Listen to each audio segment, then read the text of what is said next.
सियावर रामचंद्र भगवान की, सियावर रामचंद्र भगवान की, पवन सुत हनुमान की, पवन सुत हनुमान की, सरयू मैया की, सरयू मैया की, भारत माता की, भारत माता की, कामाख्या माता की, कामाख्या माता की, जानकी माता की, जानकी माता की। नमः पार्वती पतिये हर हर।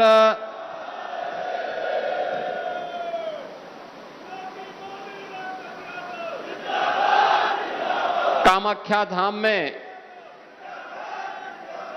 विधानसभा रुधौली की परियोजनाओं के लोकार्पण और शिलान्यास के साथ ही वीरांगना झलकारी बाई की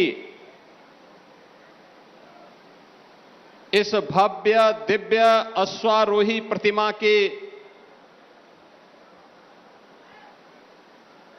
अभी लोकार्पण कार्यक्रम में समारोह में उपस्थित जिला पंचायत की अध्यक्ष श्रीमती रौली सिंह जी, इस क्षेत्र के लोकप्रिय विधायक श्री रामचंद्र यादव जी, विधान परिषद सदस्य श्री हरिओम पांडे जी, माननीय विधायकगण श्री चंद्रभानु पासवान जी,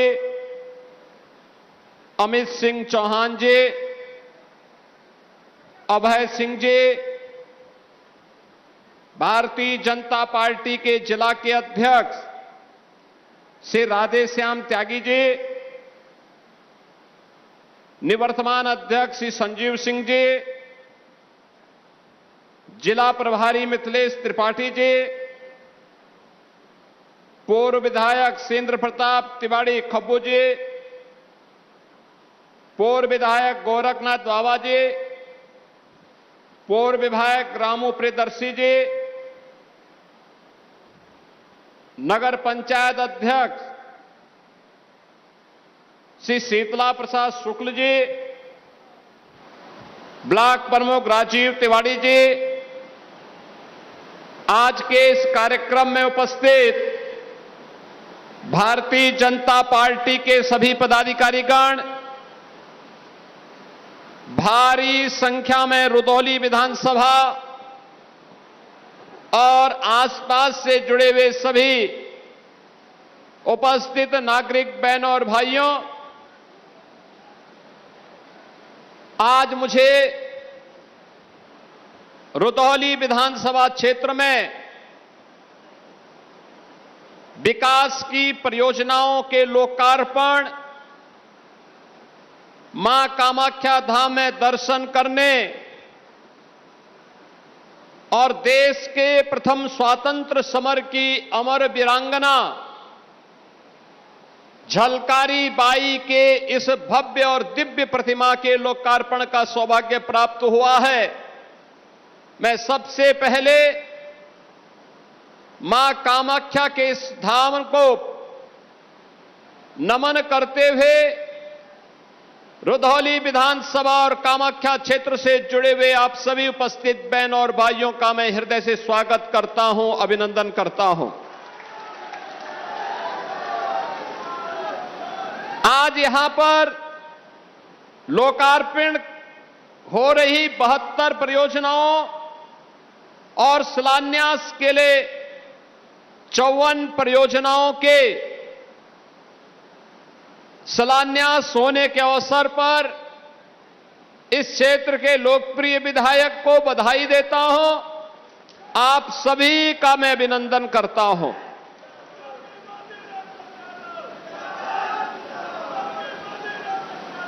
आज हम सब अपने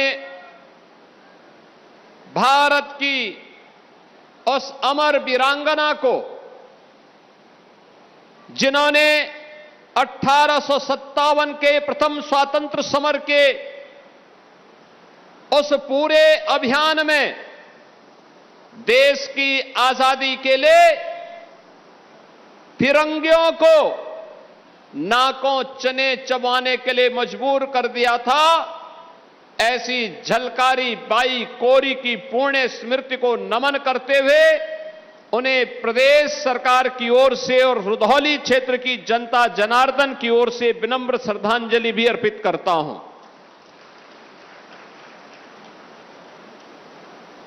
बहनों और भाइयों, राष्ट्र नायकों का सम्मान, वीर और वीरांगनाओं के प्रति श्रद्धा का भाव हमें राष्ट्रभक्ति की प्रेरणा प्रदान करता है और उसी राष्ट्रभक्ति की प्रेरणा से प्रेरित होकर के हमारी सरकार ने, ये डबल इंजन की भारतीय जनता पार्टी की सरकार ने सरकार बनने के बाद महारानी लक्ष्मीबाई, महारानी दुर्गावती, महारानी अवंतीबाई लोधी, वीरांगना झलकारी बाई और वीरांगना उदा देवी के नाम पर अनेक अभियान प्रारंभ कराए। पीएसी की 3 नई बटालियन वीरांगना अवंतीबाई लोधी के नाम पर, वीरांगना झलकारी बाई कोरी के नाम पर, वीरांगना उदा देवी पासी के नाम पर हमारी सरकार ने प्रदेश के अंदर गठित की और तीनों बटालियन में केवल और केवल बेटियां भर्ती होंगी, यह भी सुनिश्चित किया है।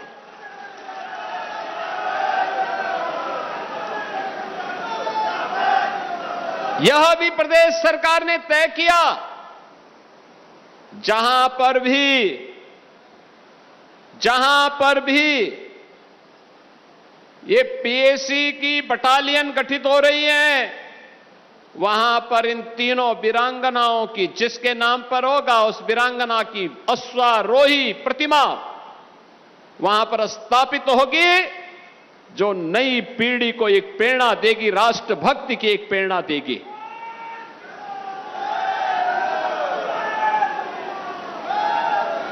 बहनों और भाइयों,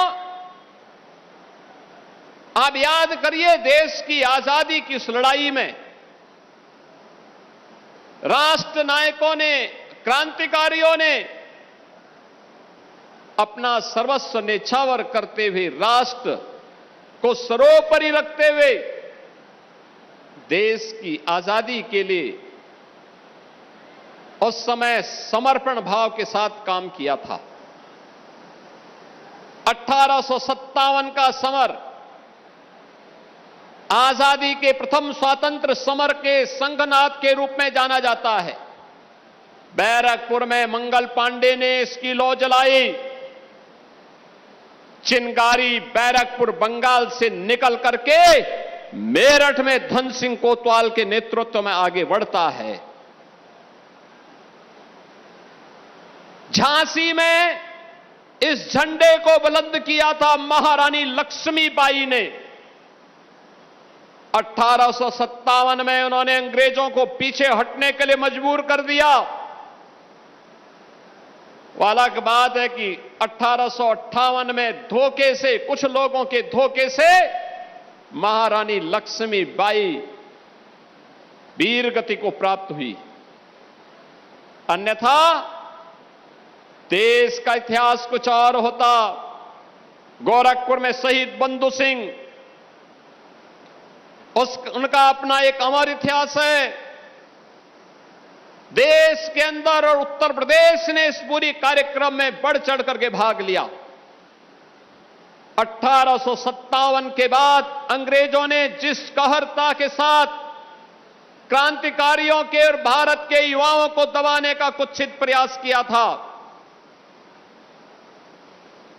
उसे भारत का युवा उससे दबने वाला नहीं था। उसके लिए तो देश की आजादी ही सर्वोपरि थी। और देश की आजादी के लिए उसने कहीं चोरी गोरखपुर में चोरी चोरा की घटना को अंजाम दिया, कहीं पर लखनऊ में काकोरी ट्रेन एक्शन की घटना को अंजाम दिया। और जब भी देश के अंदर आजादी के आंदोलन को नेतृत्व प्रदान करने वाले नेताओं ने, स्वाधीनता संग्राम सेनानियों ने आह्वान किया, भारत का नौजवान बढ़ चढ़ करके भाग लेता था। अंग्रेज ज्यादा दिन ठहर नहीं पाए। 15 अगस्त 1947 को यह देश आजाद हुआ और आज हम सब गौरवशाली हैं। यह देश आजाद है। एक नए भारत के रूप में नए उत्तर प्रदेश में हम लोग रह रहे हैं और डबल इंजन सरकार अब विरासत और विकास के प्रधानमंत्री मोदी जी के विजन को प्रभावी ढंग से आगे लागू करने के लिए प्रतिबद्ध दिखाई देती है। बहनों और भाइयों, जो कार्य आज दिखाई दे रहा है, हो रहा है, वास्तव में यह कार्य 1947 में प्रारंभ हो जाना चाहिए था। 1947 में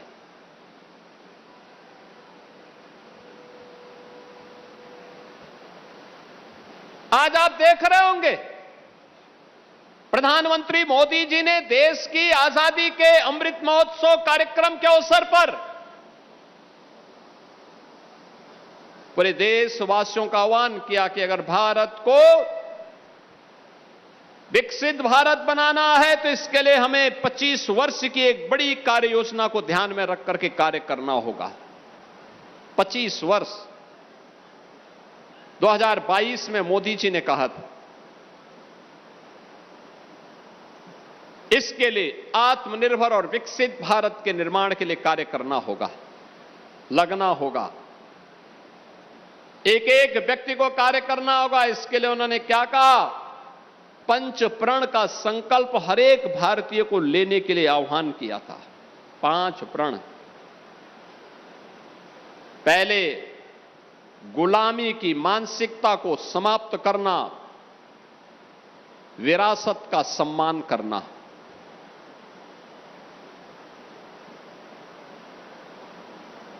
विरासत का सम्मान करना, अपने पूर्वजों के प्रति, अपनी आस्था के केंद्रों के प्रति, उनके संरक्षण के लिए, उसके संवर्धन के लिए लगातार प्रयास करना।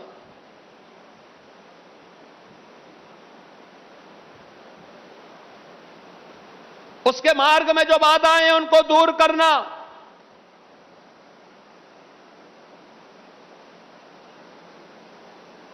मोदी जी ने तीसरी बात जो लोगों के लिए कहा, वह कहा था हम सबको सावधान होना होगा बांटने वाले ताकतों से जो विभाजित कर रहे हैं। इसके लिए एकता पर बल देना, सामाजिक एकता पर, सामाजिक एकता ही, मजबूत सामाजिक एकता ही सुदृढ़ राष्ट्रीय एकता का आधार बन सकता है, इस पर ध्यान देना।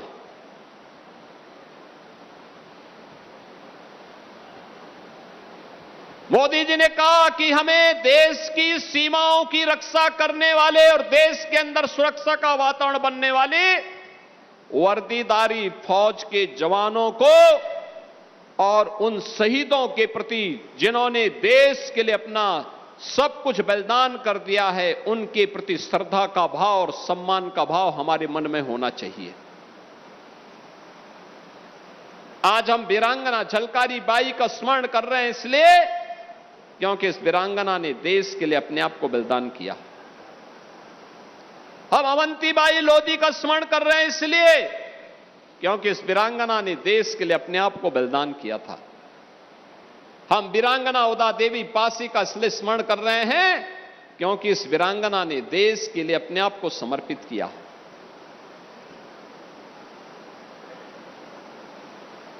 हम महाराजा सुहेलदेव का इसलिए स्मरण करते हैं क्योंकि उन्होंने आक्रांताओं को उनकी भाषा में जवाब दिया और भारत की अखंडता को और भारत की सुरक्षा को सुनिश्चित किया। हम महाराजा बिजली पासी को इसलिए स्मरण करते हैं क्योंकि उन्होंने विदेशी आक्रांताओं का डटकर मुकाबला करके उन्हें उखाड़ने के लिए पूरी ताकत लगा करके उन्हें बाहर करने का काम किया। यही है अपने वीरों और वीरांगनाओं के प्रति, यूनिफॉर्मधारी फोर्स के प्रति सम्मान का भाव, श्रद्धा का भाव। हम चैन से सोते हैं तब जब हमारा सैनिक सीमाओं की रक्षा करता है, लगातार अपनी ड्यूटी का निर्वहन करता है, तब चैन की नींद हम सो पाते हैं, सुरक्षा के एक बेहतरीन वातावरण में विकास कर पाते हैं। और उसके लिए मोदी जी ने कहा कि यह कार्य हमें करना होगा। पांचवी बात जो उन्होंने कही थी, नागरिक कर्तव्य। जो जिस क्षेत्र में है वह अपने कर्तव्यों का निर्वहन करे, ईमानदारी पूर्वक निर्वहन करे।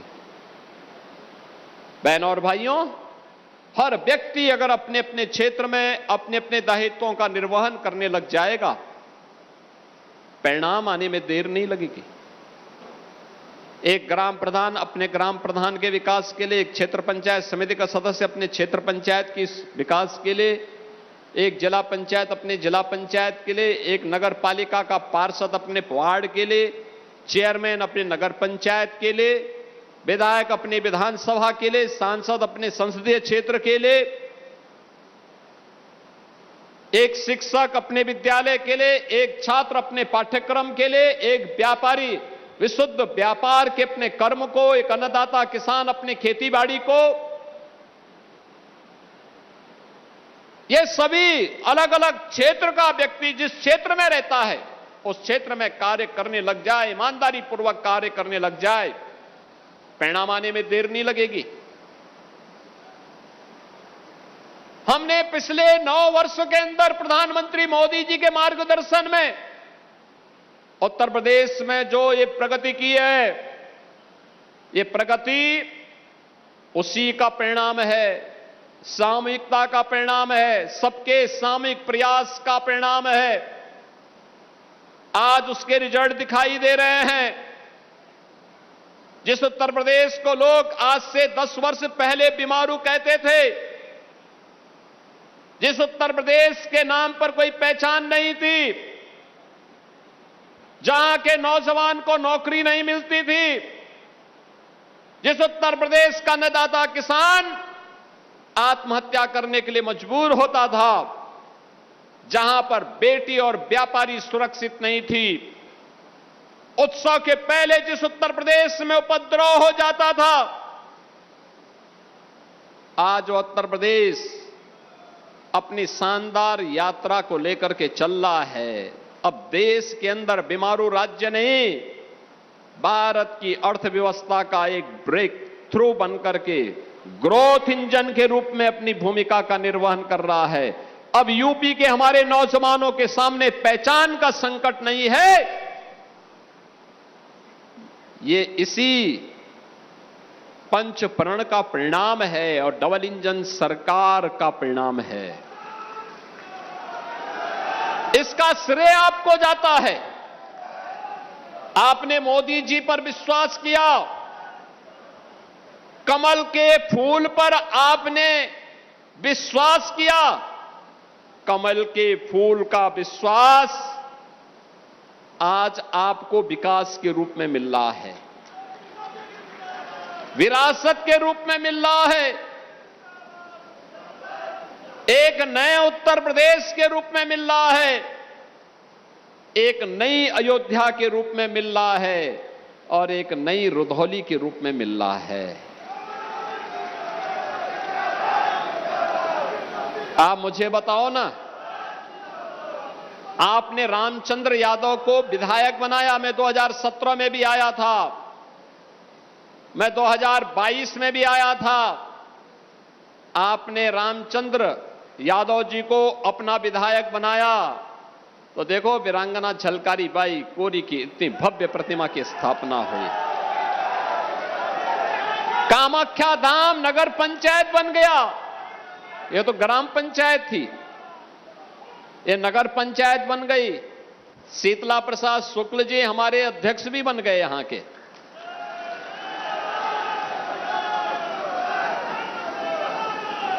आप देखो ठीक सामने कितनी शानदार विवाह मंडपम बना है।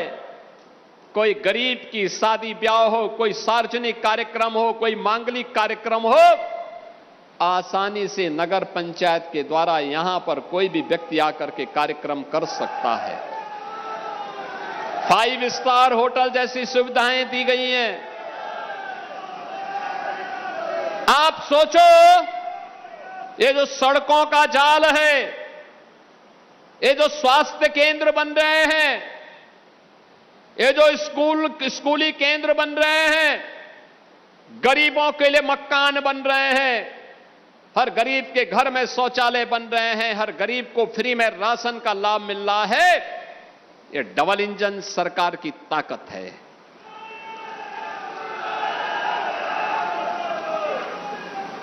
जिन लोगों ने 2017 के पहले शासन किया था, आखिर उन लोगों ने कामाख्या धाम को नगर पंचायत क्यों नहीं बनाया? क्यों नहीं उन्होंने विवाह मंडपम बनाया? क्यों सड़कें नहीं बनाई?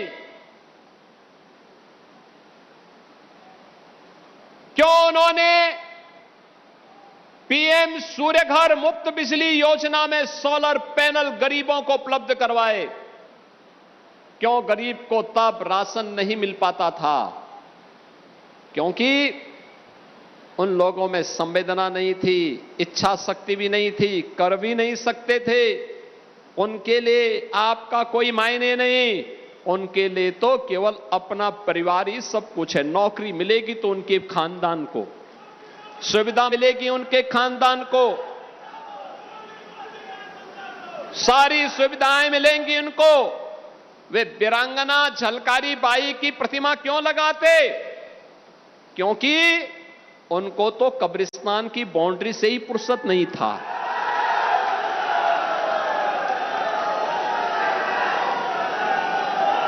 उनकी सोच ही कब्रिस्तान तक सीमित थी। वे वीरांगना झलकारी बाई की प्रतिमा कैसे लगा सकते थे? याद करिए 2017 के पहले जब मैं आया, मैंने यहां का उत्साह देखा। कितना उत्साह, कितनी स्फूर्ति, इतनी भीषण गर्मी में भी बाहर टेंपरेचर 45 डिग्री से ऊपर, और तब भी नौजवानों में हौसला है, उत्साह है। क्योंकि अब हम नए भारत के, नए उत्तर प्रदेश के वासी हैं। पहचान के संकट के लिए मोहताज नहीं। अब देश और दुनिया के अंदर जहां कहीं जाते हैं तो बहनों और भाइयों, अब हम अगर बोल दें कि यूपी के हैं, खुश, और आपने कह दिया कि अयोध्या के हैं, तो अगला व्यक्ति आपको गले से लपकने के लिए उतावला दिखाई देता है।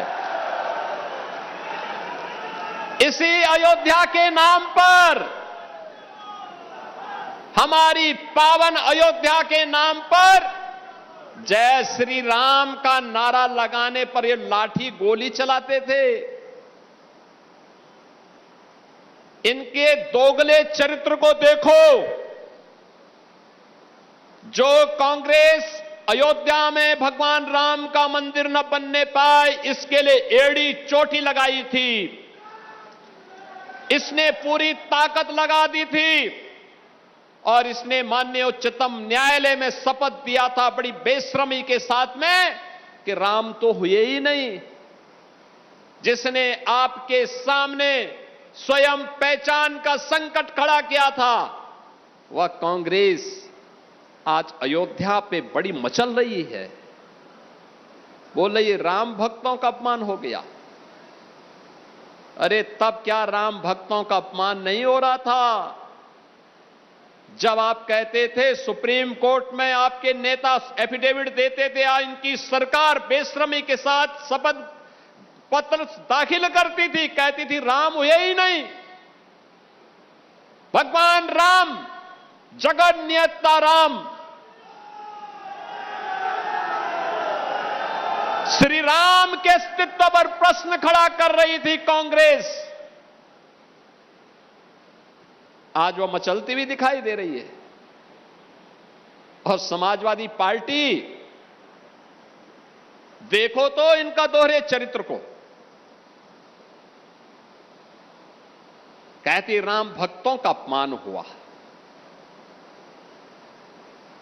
राम भक्तों पर, कार सेवकों पर गोली चलाने और जय श्री राम बोलने पर लाठी भांजने वाले लोग आज उपदेश देने चले हैं, उपदेश देने चले हैं। बहनों और भाइयों,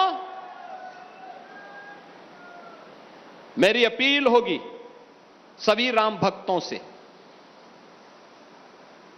अयोध्या के बारे में जो समाचार पत्रों में सुनने को मिला, हम लोगों ने ट्रस्ट के अनुरोध पर एसआईटी जांच बिठाई है और मैं उन्हें इस बात के लिए कह सकता हूं कि एसआईटी जांच दूध का दूध और पानी का पानी करके रहेगी, उसमें कोई संदेह नहीं। लेकिन मैं सभी से इस बारे में अनुरोध करूंगा, सभी पक्षों से कहूंगा कि कोई भी ऐसी अनर्गल टिप्पणी और बातें न हो जो राम भक्तों की भावनाओं को आहत करती हो, राम भक्तों की भावनाओं को आहत करती हो। अगर किसी के पास कोई डॉक्यूमेंट्री प्रूफ है, वे कृपया एसआईटी को उपलब्ध करवा दें, एसआईटी को दे दें, एसआईटी जांच करके देगी। और राम भक्तों से भी मैं कहना चाहूंगा, राम भक्तों से मेरी विनम्र अपील होगी, प्रभु राम ने हमें मर्यादा का पाठ पढ़ाया है, मर्यादित रहने का आचरण दिया है। हम उस मर्यादा का पालन करते हुए हमने 500 वर्षों तक, हम लोगों के पूर्वजों ने 500 वर्षों तक प्रभु राम के स्थान को लेने के लिए संघर्ष किया है। 500 वर्षों तक मर्यादित रहते हुए हमने संघर्ष किया है। 15 दिन और देख लें, इंतजार कर लो, चिंता मत करो। लेकिन हम अयोध्या को बदनाम करने वाले, राम जन्मभूमि मंदिर को अपमानित करने वाले लोगों के बहकावे में कतई ना आए। ये लोग कभी नहीं चाहेंगे कि अयोध्या का नाम हो, ये कभी नहीं चाहेंगे कि अयोध्या सम्मान पाए, क्योंकि ये लोग स्वयं क्षमता विहीन थे, कर नहीं सकते थे। तब अयोध्या को बिजली नहीं मिलती थी, अयोध्या को इन्होंने बिजली नहीं दी, संकरी गलियों में बांध करके रख दिया था। आज दुष्प्रचार करके हमारी सप्तपुरियों में से पहली पुरी अयोध्या धाम को ये लोग अपमानित करते हैं, दुष्प्रचार करते हैं, अपमानित करते हैं। हम इनके बहकावे में कतई ना आए। इनका आचरण आपके सामने है। इन लोगों ने राम भक्तों पर गोलियां चलाई हैं, जय श्री राम बोलने पर लाठी भांजते थे, भगवान राम के अस्तित्व पर प्रश्न खड़ा करते थे और हर प्रकार की बाधाएं खड़ी करके न्यायालय में अपने अधिवक्ता खड़े करके रोड़े अटकाने का काम करते थे।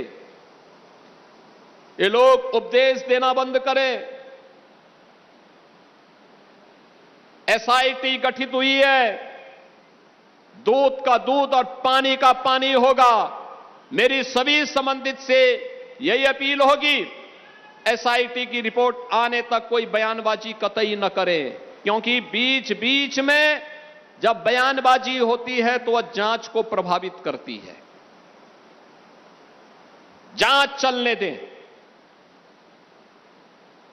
जांच के बाद किसी पक्ष को कोई बात कहनी होगी, एसआईटी उसके लिए तैयार होगी।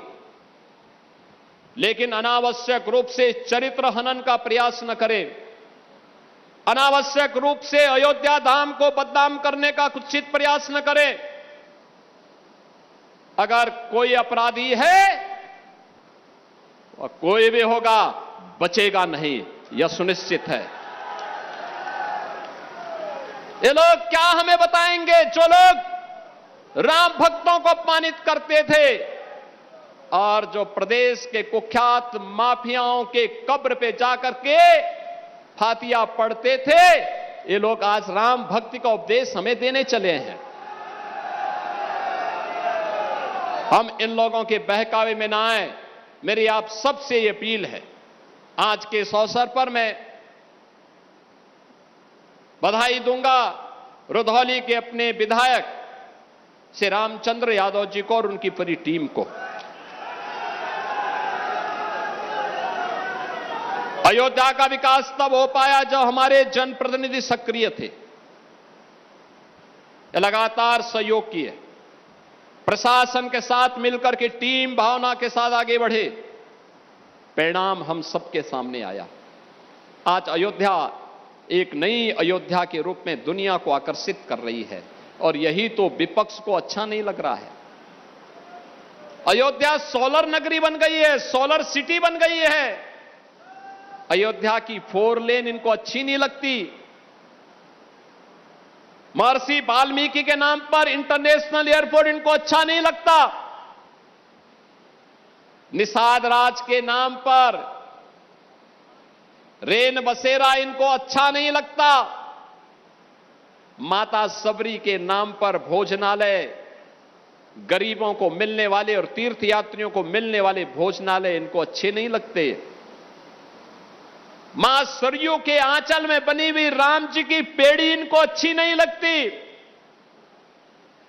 अब इनको पंचकोसी और 14 कोसी परिक्रमा के साथ ही 84 कोसी परिक्रमा का भव्य स्वरूप इनको अच्छा नहीं लगता है, क्योंकि ये तो राम विरोधी थे। ये लोग कैसे भगवान राम की पावन अयोध्या के इस भव्य स्वरूप को कैसे बर्दाश्त कर पाएंगे? ये लोग नहीं करेंगे। जिन लोगों ने अब तक अयोध्या में राम जन्मभूमि में दर्शन नहीं किया और जिन्होंने अपने विधायकों को भी अयोध्या धाम जाने से रोका, आपने देखा होगा रायबरेली ऊंचाहार के विधायक और वर्तमान में प्रदेश सरकार में मंत्री श्री मनोज पांडे जी ने जब समाजवादी पार्टी के विधायक के रूप में कहा कि अयोध्या में सभी विधायकों को दर्शन करने के लिए जाना चाहिए, हमने प्रस्ताव स्वीकार किया। अखिलेश यादव ने तुरंत रोक लगा दी, कहा नहीं, अयोध्या में कोई दर्शन करने नहीं जाएगा, क्योंकि उनकी भक्ति राम पर नहीं थी, वे तो बाबर को मानने वाले लोग हैं। वो बाबर की पूजा करने वाले लोग हैं। कैसे? और उन्होंने मनोज पांडे को धिक्कार करके बाहर कर दिया। आज मनोज पांडे हमारी सरकार में मंत्री हैं, एक वरिष्ठ नेता के रूप में उन्होंने काम किया, लेकिन समाजवादी पार्टी ने उनका अपमान किया। प्रभु राम का स्मरण करने पर उनको वहां से दुत्कारने का काम किया था। आज वे प्रदेश सरकार में मंत्री के रूप में अपनी सेवाएं दे रहे हैं। बहनों और भाइयों,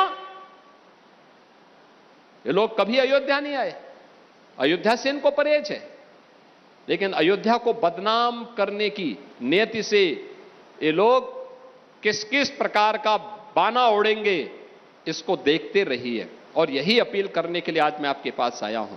आज यहां पर इतनी परियोजनाएं, 126 परियोजनाएं एक विधानसभा की, एक ही विधानसभा में 126 परियोजनाओं का हम लोकार्पण और शिलान्यास कर रहे हैं। और अभी तो अयोध्या की कार्य योजना और बनने जा रही है, उस कार्य योजना में रुधौली भी है। ये सभी परियोजनाएं आएंगी तो अयोध्या, रुधौली तो एकदम अयोध्या के नजदीक होने का लाभ तो ले ही रहा है।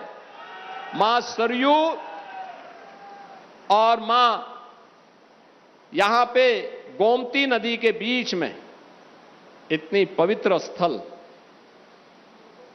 इन सब के विकास को एक नई ऊंचाई तक पहुंचाने का काम ये डबल इंजन सरकार करेगी। आप सबको मैं आश्वस्त करने के लिए आया हूं।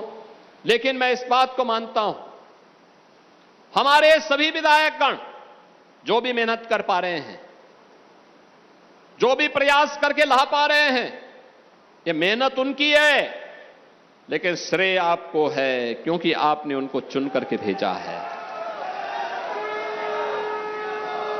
और जब सही फैसला करते हैं तो परिणाम भी सही आता है, अच्छा काम का अच्छा नतीजा आ जाता है। और उसी अच्छे काम के नतीजे को ध्यान में रख करके हम सब आगे बढ़ेंगे, निरंतर आगे बढ़ेंगे। डबल इंजन सरकार इसी प्रतिबद्धता के साथ आप सबके लिए, आप सबका आह्वान करेगी कि हम सभी मिल करके डबल इंजन की भाजपा सरकार को और ताकत दें, जिससे वह आपको और आने वाली पीढ़ी के भविष्य को उज्जवल बनाने के लिए अपना प्राणपण से कार्य कर सके। इसी विश्वास के साथ मैं आज इन सभी परियोजनाओं को रुधौली की जनता जनार्दन को समर्पित करता हूं। आप सबके प्रति अपनी शुभकामनाएं देता हूं। और मैंने यहां मां कामाख्या के इस पवित्र धाम को देखा है,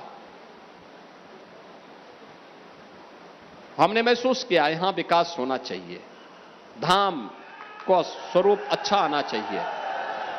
मैं विधायक जी से इसका प्रस्ताव मांगूंगा और उस प्रस्ताव को हम आगे बढ़ाएंगे।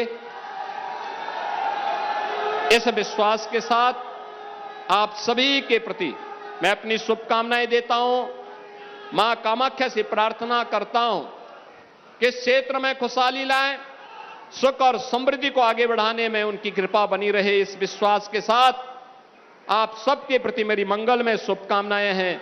धन्यवाद। जय हिंद, जय जय श्री राम।